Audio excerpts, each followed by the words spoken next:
Right now, as you're watching this, there's a war happening inside millions of bedrooms across the world. It's not loud, it's not visible, but it's brutal. It's the battle between exhausted bodies begging for rest and minds that refuse to shut down. If you've ever found yourself staring at the ceiling at 2 in the morning, replaying conversations from 3 years ago, this video might save your sanity. Stay until the end, because what I'm about to reveal will completely change how you understand your own brain. Picture this. You've survived another draining day, checked every box, answered every message, met every deadline. You collapse into bed with one simple goal: sleep. The lights go off. The phone faces down, your muscles finally relax. And that's when your mind decides to host a full conference about everything you've ever done wrong in your entire life. Here's what nobody tells you. This isn't a bug in your system. It's a feature. Your brain isn't malfunctioning when it races at night. It's actually doing exactly what it was designed to do, just at the worst possible time. During daylight hours, you're in constant reaction mode. Problem after problem. Email after email. Your brain becomes a firefighter, putting out flames but never actually processing what's burning.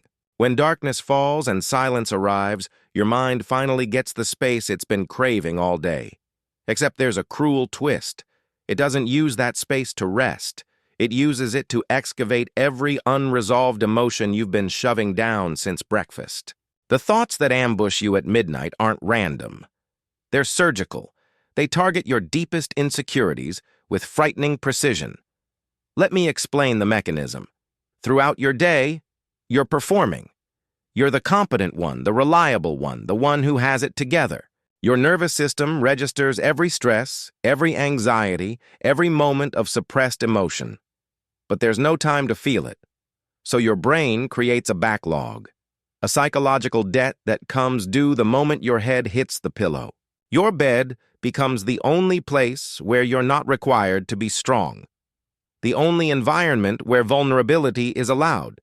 So your brain, in its twisted logic, dumps the entire emotional inventory right there.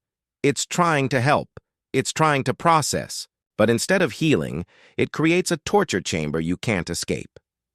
Here's the disturbing part. The more capable you are during waking hours, the worse this gets at night. High-functioning people suffer the most because their brains never actually stop working. You're not overthinking. You're underprocessing. There's a massive difference.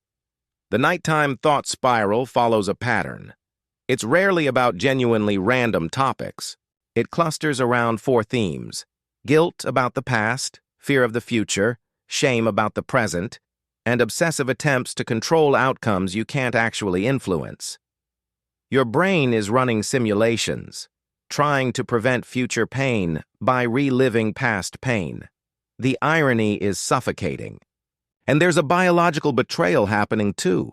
As your body gets tired, your prefrontal cortex, the part that filters irrational thoughts, starts shutting down. Your amygdala, the fear center, stays wide awake. So you lose the ability to reality check your spiraling thoughts right when you need it most. Every worry feels absolutely true at 3 in the morning. But here's where it gets truly dangerous. Each night you spend ruminating instead of sleeping, you're training your brain. You're teaching it that the bed equals emotional processing time, not rest time. Like Pavlov's dog, but instead of salivating at a bell, you're panicking at a pillow. The pattern reinforces itself. After enough repetitions, just walking toward your bedroom triggers the anxiety response. The cycle becomes vicious. Poor sleep leads to exhausted days. Exhausted days lead to emotional suppression. Suppression leads to midnight explosions. Explosions lead to worse sleep, round and round until you're walking through life like a zombie who's haunted by their own thoughts. I need you to understand something critical. You start to fear being alone with your own mind. The silence becomes threatening. The stillness becomes unbearable. You delay going to bed because you know what's waiting there. Not monsters under the bed, but monsters inside your head. This isn't weakness. This is conditioning. Your nervous system has been trained to associate rest with psychological warfare. Let's talk about the what-if virus. What if I had chosen differently? What if this decision ruins everything? What if I disappoint the people who matter? These thoughts aren't about the past or future. They're about control.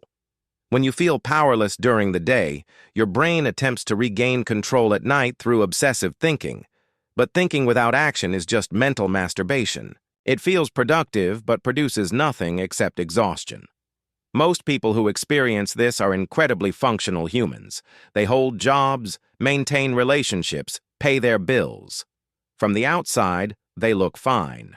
But internally, they're collapsing. The body rests. The mind never does. Live like this for months or years, and something inside you breaks. Not dramatically, quietly. You just start existing instead of living. Here's the part they don't teach in school. The solution isn't to stop thinking. That's impossible and unhelpful. The solution is to change when and where you think. If you try to solve your entire existence at 2 in the morning while horizontal, you're programming your brain to associate deep reflection with torture. You need a designated time and place for your mind to discharge before you ever approach the bed. This isn't meditation. This isn't positive thinking. This is practical emotional hygiene. 10 minutes sitting on your couch, letting thoughts surface without trying to solve them. Just observing, just acknowledging. Just existing with whatever arises. Write the chaos down if that helps.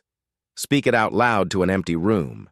Process it standing up in the light before you ever go horizontal in the dark. The bed cannot be your therapist's office. It needs to return to being a recovery zone, not a battlefield. This isn't complicated or expensive.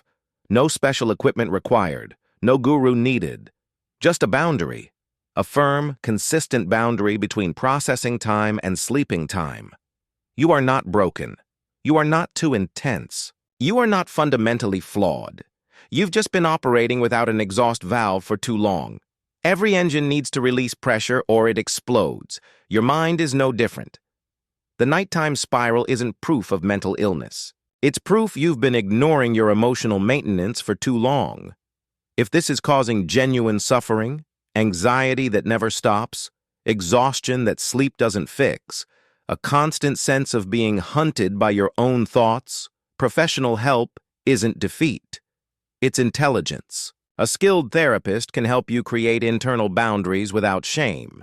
They can teach you to metabolize emotions in real time instead of storing them for midnight detonation.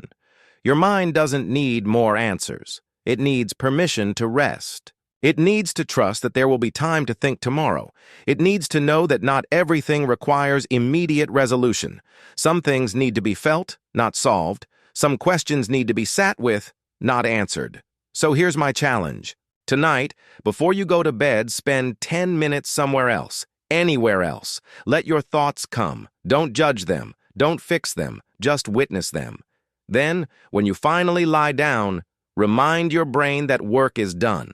Processing time is over. This is rest time. Do this consistently for 2 weeks and watch what happens. The person who can't sleep because they think too much isn't cursed. They're just carrying too much without ever setting it down.